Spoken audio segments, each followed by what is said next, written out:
I'm Yolanda Cope-Stepney and you're listening to Speak On, a podcast where we discuss society, culture, wellbeing and more.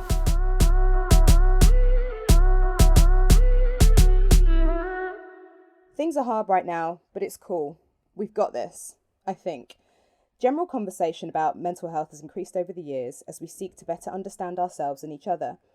The opening up of this topic has been beneficial to society to erode stigma and lobby for better support services. Before lockdown, Speak On was due to hold its first event, a day of talks, discussions and workshops around men's health and mental health. I chose that subject because, as women, we have been asking ourselves questions and delving into our psyches from the moment we opened up the pages of Sugar, More or Just 17 and filled in a quiz to work out our own personality types. We're socialised to talk, discuss, reflect and journal. Then we enter into relationships with men who haven't been lucky enough to be socialised to do this or see men in our lives struggle with their mental health. During lockdown, we've been baking, doing virtual workouts or obsessively gardening to boost our moods. And then it occurred to me once when I was screaming into the abyss myself of boredom and madness, should we be more worried about men's mental health right now? Because I was still going through all the processes of doing the things that I would usually do to boost my mood. But if they haven't done it before, how do they know what to do? I'm joined by Alexis Court, podcaster, writer and mental health advocate. His essay, The Thread of Sadness, was featured in the best-selling mental health book, It's Okay Not to Feel Blue. And I'm also joined by Jess Gallier, founder of the Martin Gallier Project, dedicated to preventing suicides and breaking down stigmas and supporting families. So thank you so much for joining me, guys. So we'll start with the first question. Should we be more worried about men's mental health right now? So I'll go to you first, Alexis. Well, I think all of our mental health has taken a bit of a battering over lockdown. A lot of our regular coping mechanisms have been taken away, as well as the fact that we are dealing with a unforeseen global pandemic, which is naturally going to kind of like throw up a lot of things in the air and challenge how you feel. And where people might have had certain conscious or unconscious coping mechanisms, a lot of those have been taken away. And I think for men who stereotypically, and apologies, we are going to be talking in quite a few stereotypes as we go through this chat today, men stereotypically aren't particularly good at talking through their feelings and reaching out and actually admitting when there is something going on. And I think that we see that because suicide is such a high killer of men. Alcoholism is much more prevalent in men, like anger and depression rates are much higher in men. And all of that, I think, is because our society encourages men to bottle things up, be a man, don't cry. That kind of like old-fashioned, really unhealthy machismo idea of what it means to be a man. Yes. And so if you're there kind of dealing with this world where everything has changed, and suddenly those coping mechanisms you did have, whether that was going to the pub, going to the gym, playing football, any of those more stereotypical things, if they've all gone and suddenly you're unable to have the language or the freedom or the safety to talk about your feelings, I think it's really, really risky. Yeah, definitely. And Jessica, what would you suggest we could do? Say, for example, if we're worried about someone in our lives, what could we do to reach out and help the men in our lives? I think, like you said, Alexis, men do struggle to ask for help, and a lot of those requests for help come in a really informal way. So in the pub, in the gym, playing football, and they come in a really roundabout, informal way where, you know, if you're lucky, you have a friend that flags it up and says, oh, hang on, this person doesn't seem quite right, you know, this weekend in the pub or on the football pitch. And obviously at the moment, that's not really happening, is it? Because everybody's so isolated. And I think it comes back to that age-old thing of doing a lot more checking in with your friends and a lot more checking in with your family. And it doesn't need to be in a, you know, mental health way, just in a human way, checking in on you know, friends, family, giving them a phone call, giving them a FaceTime. Yeah, it's uncomfortable, but just you know, asking how people are, but asking how they really are, and then really listening to the answer. Now, if we ask people how they are, and perhaps they disclose something to us, tell us that they are struggling with their mental health, they are considering suicide, and we brush that off or avoid that conversation because, let's face it, it's uncomfortable, then we've not only not achieved anything there, but we've it's being counterproductive because they're less likely to disclose that in the future to someone else. So I think Yeah. asking the question and being really open and really readily available to deal with that answer, should that answer be yes, I am struggling, or yes, I am considering suicide, and not panicking, just holding that space and slowing down for a little second, and just not panicking about the answer. Yeah. And what resources are there so for example, if someone said that to me, who do I reach out to make sure that I'm supporting that person correctly? So it depends where you are in the country. I know here in Merseyside, we're here to deal with that. The Martin Gallier Project are here to deal with that, and we support a lot of families and friends and work colleagues of someone that is suffering or considering suicide. I don't know what there is nationally. I know that Papyrus are available to debrief. So if you've done a suicide intervention with someone, you can phone Papyrus on their helpline, and they can brief you on that, because naturally you have a lot of questions. Did I do that right? Did I miss something? Have I done it wrong? Have I made it worse? So just bouncing that around with another person to settle your own mind is best practice, and it's really responsible for your own mental health and your own well-being. I was going to say, I can just jump on in there, as I do work. I volunteer for a service called Shout, which is a crisis text line. People just need to text Shout or Start to 85258, and we are think of it as kind of like a text equivalent of Samaritans. You can text us 24 hours a day, 365 days a week, and there are crisis volunteers like me who are on the line, and we can take you from that moment where everything feels a bit too much to when actually you're in a much more stable or calmer mood. But we also deal with people who we call third-party texters, who, just like what you're saying there, if it's not you who is struggling, but you have had a member of your family or a mate who has said to you, actually, you know what, I'm not feeling good, and I feel like I might do something rash, I might enact suicide. We are there to support third-party people as well in having that difficult conversation and making sure that they're heard and looked after as well. But I think the biggest advice that we can give anybody is to, one, when you're having these conversations, lead from the front and share how you are feeling genuinely. Don't just do that thing where we all brush it under the carpet. Oh yeah, no, I'm good, thanks. How are you? Actually show some of your own vulnerability, because that gives them a safe place to share how they're feeling, and it makes them feel not alone. And then, just as Jessica said, when they do then share something, really, really honor it and pay attention to it. Don't panic, because there's one of these big fallacies and myths out there, which is if we talk about suicide, it's going to make it worse. Statistically, factually, that is incorrect. And actually talking about suicide decreases people's chance of enacting suicide. So that's one of the biggest things that we can do. So yeah, Jessica is 100% right there. And there are great services all over the country, including just tech services like Shout 85258. Oh, brilliant. Thank you so much for that. I wasn't aware of that. That's a great service to know about, because even just during the beginning of lockdown, I had a friend that I was concerned about, and I was worried about, what do I say? Am I going to make anything worse? Am I going to trigger him? And he kept saying, I'm okay, I'm fine. And I was like, I know I'm not fine. And I said, dude, I've cried myself to sleep 3 days in a row. Are you sure you're okay?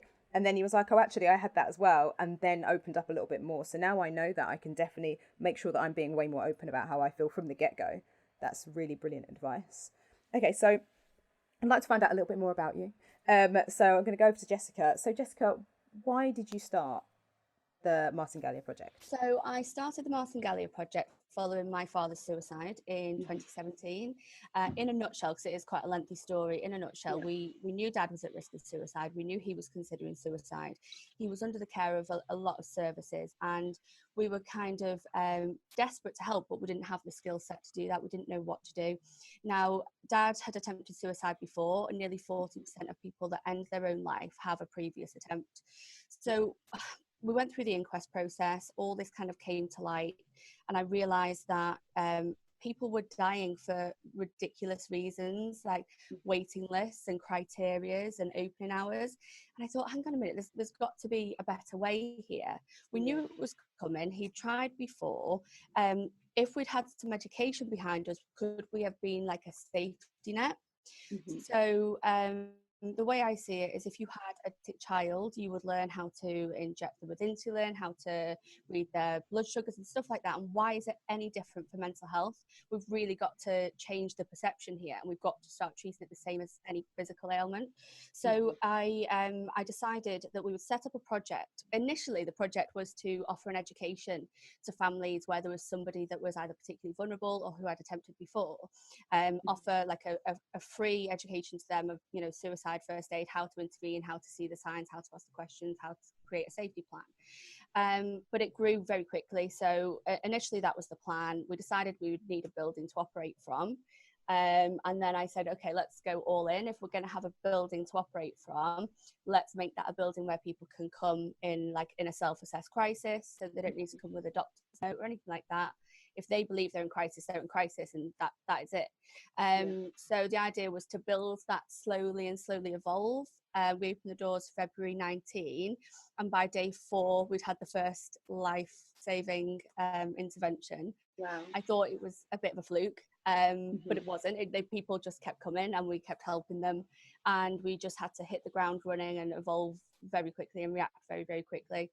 So on our first birthday, February 2020, we'd saved 400 lives in that year. Wow. And then since coronavirus happened, our demand's gone up by 300%. So we've just got to keep going and keep going and keep going, basically. Oh, wow. Well done. Congratulations on setting that up. That's amazing.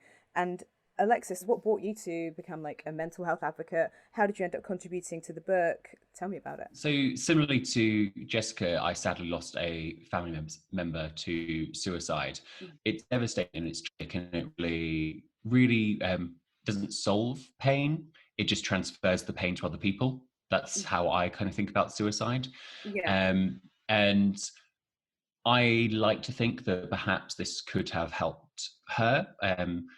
And I also know that when I was a young teenager, growing up in kind of like noughties Britain with the tail end of the Conservative Party's Section 28, which banned the quote unquote promotion of homosexuality in schools, that had created a festering breeding ground for rampant homophobia in schools. Homophobic bullying is the number one form of bullying in schools in Britain. And young LGBT kids are more than 3 times likely to have self-harmed or attempted suicide than the general heterosexual population. Mental health rates are worse for queer people like myself. I think the latest statistics are that 20% of heterosexual society experiences mental health issues in their lifetime. It's 52% for queer people. Wow. Now, we know that this is not because there is anything inalienable about being queer. There is nothing about being queer that causes mental health issues. It's societal homophobia and pressure, being shamed, being judged, being harassed that causes these things. And I know that when I was a teenager, dealing with the pressure of that, I didn't have the coping mechanisms. I reverted to self-harm. I reverted to like really, really disordered eating, and I had a suicide attempt. Now, I didn't want to end my life, but I didn't have the words or the coping mechanisms to actually say that I'm in so much pain here. So it could have really helped me as well. And so I am hoping that by myself volunteering with Shout and also writing things like The Thread of Sadness for It's Not Okay to Feel Blue and Other Lies, if we can start to talk about mental health, but also the effect of homophobia, and that's like societal homophobia as well as active homophobia. When I say societal homophobia, I mean kind of structural things in there versus active homophobia, which is like the group of lads shouting faggot from the car. Because all of those things do add up. Anyway, these are just ways that we can help support that. All of us has got to try and any way or form that we can leave the world a little bit better than we found it. And having a personal experience, both through myself and a relative who died by suicide. Those things kind of made us like, right, okay, I need to try and in some small way do my bit. And so yeah, that's how I started volunteering for Shout. Wow. Well, that's really interesting what you say, because obviously we're in the wake of, at the moment, of Black Lives Matter being brought to the fore. And what you were saying about the things being societal and structural, I completely understand that, because it's the same with race. It isn't someone just screaming into your eyes and saying, go away, like, drop racist expletive here. It's not always that. It's the microaggressions and the constantly having to self-edit and hide yourself and then pretend things aren't happening and being constantly gaslit has a huge effect on Black people.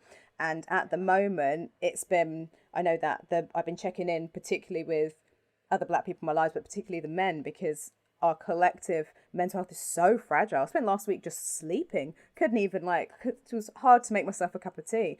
Well, there's such a thing as empathy burnout as well. And there's also third party PTSD. Yeah. So you can experience empathy burnout when you are reading and consuming so much news that is alarming and it's triggering. And then third party PTSD is when you see horrific things happening to people that have similar identifying traits as you.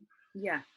Because that our brains haven't developed to cope with the way that we consume social media these days. Really we take in so much information, and our brain just kind of like has a bit of a scream and internalizes it like we are experiencing that thing. So absolutely, people are feeling tired or burnt out, like they can't concentrate, like their mood is fluctuating, like they don't want to eat. Yeah, it's because we are all experiencing some really crazy emotional fluctuations at the moment. And obviously 2020 being absolutely insane right now as well. I mean, who knows what might happen by the end of this conversation? We fully don't know. So yeah. And I suppose at the moment as well, we're in Pride Month now as well, which has, so obviously there's so much other stuff happening. We've kind of, some of the messages and everything else, we've got a bit lost. But obviously, as we know, Pride Month started as a protest that became a riot. And then now it's this amazing thing that we celebrate. Do you think Pride Month is helping people on the whole to become more accepting of LGBTQ, the Q community? And is that going to have a positive effect on people's mental health? I'm sorry, that question was all over the place, but it just popped into my head. If you'd asked me this a few years ago, I would have said yes, things are getting better. But now, as we stand, no, things are going backwards and things are getting worse. Hate crimes on trans people, physical attacks have increased threefold. In the years since the Brexit referendum, homophobic attacks have massively increased, as have all actually hate crimes. So all racial hate crimes, religious hate crimes have all increased. Homophobic hate crimes have increased more than any other. The day after the Brexit vote, there was a infamous piece of graffiti which is scrawled along Manchester's gay village on Canal Street. We got the polls, we'll get the fags next. Oh my goodness. And whenever there is this deliberate division in society that is sown by right-wing politicians who are racist, who are homophobic, who are sexist, who are Islamophobic. Whenever we see this happening, it's to scapegoat people who aren't like, quote unquote, you. Don't blame us as the government. Blame those people that aren't like you. They're the problem. And I mean, you talk, it's Pride Month, and the world's most famous author, J.K. Rowling, chose Pride Month to go on a really, really transphobic rant and deny the existence of trans people, which in itself, people might think, well, it's just some tweets, but actually that goes out to 14 million people. That is a weapon, and that legitimizes trans discrimination, which trickles down to the classroom. Well, especially because it's actually someone pointed this out to me earlier, because it's happening during the campaign where she's asking young people to send her pictures, and she's interacting with young people on her channel about her new book, and then right in the middle of it, she drops that. I mean, it's interesting, is what I'll say. So going over to Jessica, do you think that people talking more about mental health, for example, the royal family disclosing issues with mental health, and celebrities, influencers talking about it more, do you think that this is going to help break down stigmas, and do you think it's going to help people start to seek help? I'll be controversial here.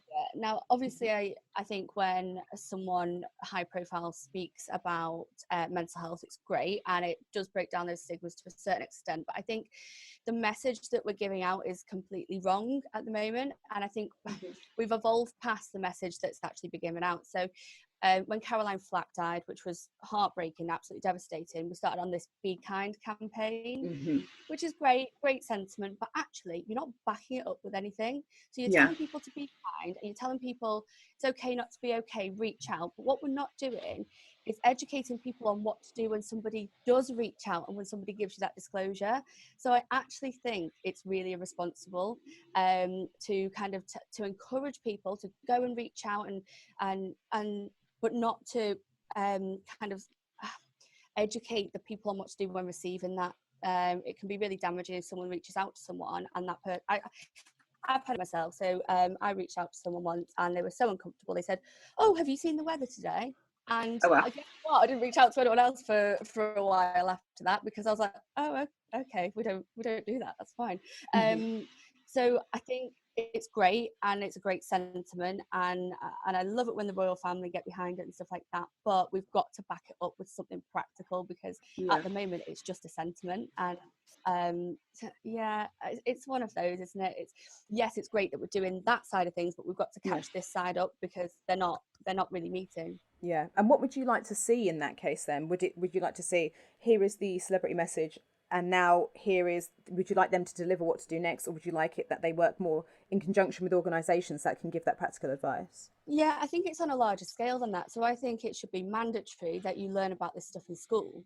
I mean, we learn about fractions and ridiculous things in school that you'll probably never ever use, but there was never a time dedicated to mental health and to supporting your peers and things like that. And I think it's just for us to move forward and to try and squash these suicide rates a little bit. I think it's absolutely necessary to start delivering that from a really young age. So anyone that knows me knows that I've got 2 young children. I've got a 3.5-year-old son and I've got a 9-year-old stepson, and we speak to them very openly about mental health. Even my 3.5-year-old knows what I do. He comes to see me at work. He comes to work events with me, as long as it's age appropriate.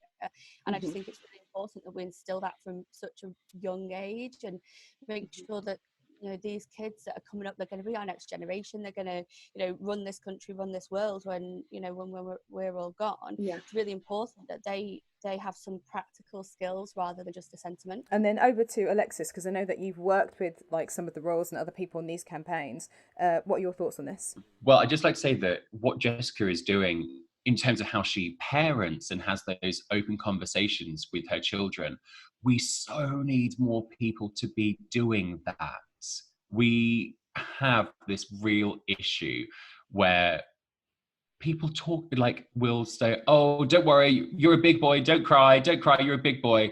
And we start to internalize that at such a young age. And I saw a great kind of like viral tweet by a woman, apologies, I don't know who it was, but she was saying that, to my fellow women, we say that we want a man who can talk about his feelings, but we don't raise our boys to talk about their feelings. We want a man who can dance with us, but we stop our boys from learning to dance. We tell our boys, want a man who looks after himself, but we tell our boys that that's girly. So parents have a huge part to play in this. So like, well done, Jessica. It's like, it's difficult and it's awkward to have these conversations with kids. It's so vital.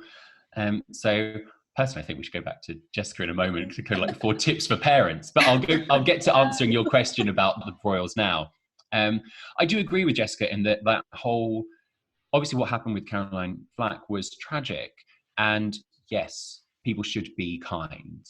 But one of the things that I think's become quite insidious about this be kind idea is how it's been used to shut discussion down and to shut criticism down. And I've particularly seen it by a whole load of Conservative MPs and Piers Morgan. Whenever anyone criticised them, they're like, "Oh, what happened to the be kind? You need to be kind." I'm like, okay, being kind doesn't mean we can't criticise you. Yes, don't go for someone with pitchforks and the torches, but have difficult conversations. That's not being unkind. Anyway, going finally to your actual question about what it was like. One of the things I think is really good about having Kate Williams' involvement in Shout 85258, which was a charity which they did help set up. Is one of the Royal Foundation charities, and I'm now allowed to speak about this. So this is the first time I've actually been allowed to publicly speak about this. William is volunteering on the platform as well. So William is a trained crisis volunteer. Oh wow! And I think it's fantastic, which someone who will eventually one day, if we don't abolish the monarchy, someone who will be the future King of England, is there actually really engaging with mental health and what it's really like for people on the ground. Because as Jessica rightly said, people are dying because of cuts to the NHS, because our waiting lists for mental health services are 6 months long minimum. People don't have that long to wait when you're in crisis. Yeah. And so I do think that this institutional pressure and awareness from people like the Duke and Duchess of Cambridge and celebrity attention is good, because it does flag up that there is a problem with that. And I just hope that we remember the best way that we can actually counter that as a society is holding politicians to account. Yeah. Every time you vote for Conservatives, they cut the NHS, and that costs lives. Yes, yeah. And we've had over a decade of austerity now, and it's no surprise, it's not a fluke that the mental health crisis has deepened during that time, and suicide rates have increased during that time. So hopefully that having someone of that stature, of the establishment and the institution, shining a light on mental health and taking it seriously is a big middle finger up to all those people who say, oh, it's all just in your head, pull yourself up, like stiff upper lip. All these young people who, like this snowflake millennial generation, well, actually, like baby boomers, they have awful rates of mental health as well. Social media plays such a big factor. So I work a lot with influencers. So I see a lot of issues in terms of how, when their followers reach out to them, and some of them reach out to them and obviously they're not trained, so then they panic and they come to me, and then we try to connect them with the correct services. But also issues that a lot of our influencers have with anxiety and other things, and then sometimes they'll share messages that are a little bit mixed online, so I try to get them to pare it back, speak to the correct people. What would you like to see online, Jessica, that you think would actually be helpful? What information would you like people to share, or would you hope people would share? So this is another one of my things that I get on my high horse about, is social media and people saying, people that put that kind of post on social media for the likes, saying, I'm here 24 hours a day, reach out to me, my door's always open, my kettle's always on. No. Is your door always open? No. Is your kettle always on? No. Are you going to stay awake 24 hours a day for the rest of your life in case somebody messages you? No. It's really irresponsible. And you can share those messages of hope without being irresponsible and without being unrealistic. So I'd like to see more of, if you are struggling, here's the number for Shout, here's the number for Samaritans, here's here's a website you can go to, here's an app you can use, here's somewhere you can drop in, rather than it being kind of focused on the person that's posting it, which I find a lot of these posts are all about, the person that's posting it, and look at me and I want to help, and it's great, and it's nice, but realistically it's irresponsible. If someone messages you at 3 o'clock in the morning and you're fast asleep, because guess what, you've been at work all day like all of us, and you've got to come on with the kids, what does that person do then? Now all it takes is for that person to become disheartened because they've not got a response from you at 3 o'clock in the morning, and guess what, pal, you said you were going to be available 24 hours a day. They're now disheartened. It's perpetuated that idea that they've got, that they're worthless and that nobody cares about them. And for some people that might be fatal. So actually not being unrealistic, not trying to save the world. None of us can save the world. And actually signposting to the places that can offer that support and that are trained to offer that support. Yes, Jessica. Everything that you've said, these are conversations I've had with my own clients. So when I started my agency, I actually have a psychologist that works with us on retainer, because I also appreciate being in the public eye is not normal. You know, it's not normal, and it's not normal now in the way where back in the day when we were all younger, you were essentially famous for doing something else, whether you're putting out art or you're sporty or whatever. Whereas now sometimes you can just be famous because you're really, really pretty. And I don't even, the psychological effects of that. We'll see what happens in the future. But I used to make sure and used to actually tell my clients, you must have these therapy sessions, you must speak to this person, and made sure I had them on hand, because I was just always so scared of where that would go. And so many of them talked about anxiety, and I felt like being in this influencer space it felt like it was feeding it, because you're in the thing where you're in an arena where you just, essentially, it's just constantly putting yourself out for public judgment. And that's so hard. Go for it, Jessica. We have an ambassador, Andy McCluskey, from Orchestral Manoeuvres in the Dark. And the reason we have him is because he strikes a chord with, no pun intended there, he strikes a chord with men of a certain age that we know it's quite difficult to reach out to. He's a local guy and he's really supportive. And every time we post about him or doing anything in the press, or he posts about us, we always have a disclaimer at the bottom to say, Andy is not trained to deal with your thoughts of suicide or your concerns about your mental health. And here are some places that are. And I think that's something that's really important and doesn't happen that often. Quite often I see like celebrities and that are ambassadors of places that post things, and they get a lot of inboxes, but they don't know how to deal with those inboxes. And they've not made it very, very clear. And if somebody's in crisis and they say, oh, look, my favourite pop star is an ambassador for a place that deals with people in crisis, I'll message him. To them, they've reached out for support. So I just think it's really important to be very clear about that, especially on social media. Yeah, that's a really, really good point and a really good message. Okay, so because we're coming to the end of this now, even though I'd actually happily speak to you guys for hours. You could listen to Jessica talk a lot longer. I know, exactly. I'm like, what else do you want to tell us, Jessica? I love it. I could do this all day. I love it. What tips do you have for people to safeguard their mental health at this time? Because obviously we've touched on seeing what we're seeing on social media and being affected by obviously what things that are happening around the world, being stuck in our houses, potentially losing our jobs, constantly making banana bread that we can't even actually eat because there's just so much of it, what would you say to people as we're easing out of lockdown and finding the new normal? How should people look after themselves? Go over to you, Alexis. I would say go at your own pace and do what is right for you.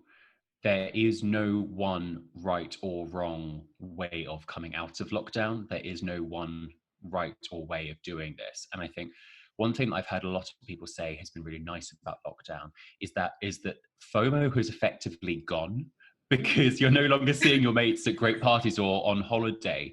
Yeah. Remember that and take that opportunity. If you are starting to feel some of these societal pressures creep back in and you're starting to feel those concerns back in, remember that you can opt out and you can set your own boundaries. So claim your time, take the time you need and deserve, set your own boundaries about what does or doesn't make you feel good, and don't diminish those for another person.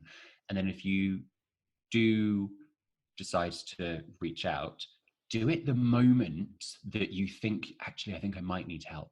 Don't put it off and wait for something to get quote unquote big, because it doesn't have to be you're stood at the side of a railway bridge. It can just be, you know what, I'm not feeling okay right now. And if you have that conversation early, and we normalize having that conversation early, that's how we get better at it. And but one final plug, you can text START or hello or shout to 85258, and a trained crisis counsellor like me will be there on the phone to talk to you 24 hours a day, like 365 days a year, if you are in a crisis and need support. That's awesome. And Jessica, any top tips from you? For me, I guess my biggest tip is something that I've had to do myself, and it's limit time that you spend on things that don't serve you very well. And for me at the moment, that's the news and it's social media, so it's it's all so much, isn't it? And you don't need to watch the news 24 hours a day to know what's going on. By all means, keep up to date with what's going on, but it's got to have a seriously damaging effect to your mental health if you are just consuming that negative information all the time. So limiting time that you spend on that, and not expecting every day to be like a massive success story, because this is not normal. Like this is something totally different that none of us have been through before. None of us are experts in like working from home, homeschooling, how things are going to be coming out of lockdown. None of us are experts on any of those things, and to expect that you would be automatically is just unrealistic. And I think the biggest one for me is to stop comparing yourself to other people. Don't compare yourself to other people. Some people might have gone through lockdown and homeschooled their children perfectly well according to Instagram, and set up a lovely home working office and stuff like that according to Instagram. Doesn't mean it's real. It's probably not real.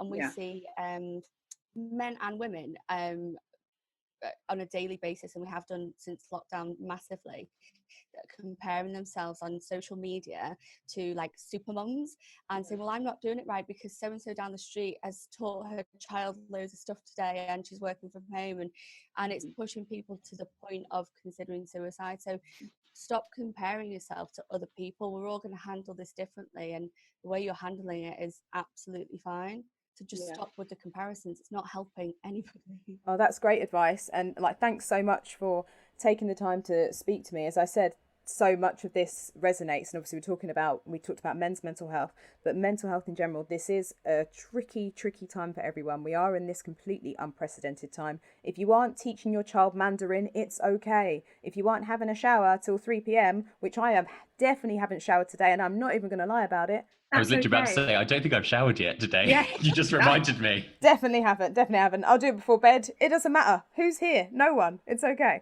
I just think, what you were saying about not putting pressure on yourself is absolutely key at this moment. And, obviously we had lots of talk about be kind. And the main thing is to try to be kind to yourself. I know myself, my own experiences with mental health, what you were saying, Alexis, reach out before it gets too big is so key. I myself had, like a really tricky moment when I lost 9 members of my family in less than 2 years. And that led to me being basically quite understandably pretty depressed. And at one point, I didn't leave my house for 40 days. So when it came down to the Rona, I was fine. I was an old hat at this already. And that was such a difficult time. And then it took me to the point where one day I completely broke down in the middle of the night. And then I called my cousin because I let it get too big. And she was like, I knew it was coming. And I'm so glad you reached out. And everything she said and did was perfect. And I hope that if anyone can take anything away from that, there is someone, then there'll be someone else and they'll be noticing. And even if they haven't noticed, they're going to be there and they're going to be listening. And there are services out there and people that will help you, like the amazing Jessica and Alexis who joined me today. Thank you so much, guys. I really appreciated this. And it's so lovely to meet you. Thank you. Thanks for having me. See ya. Bye. Bye.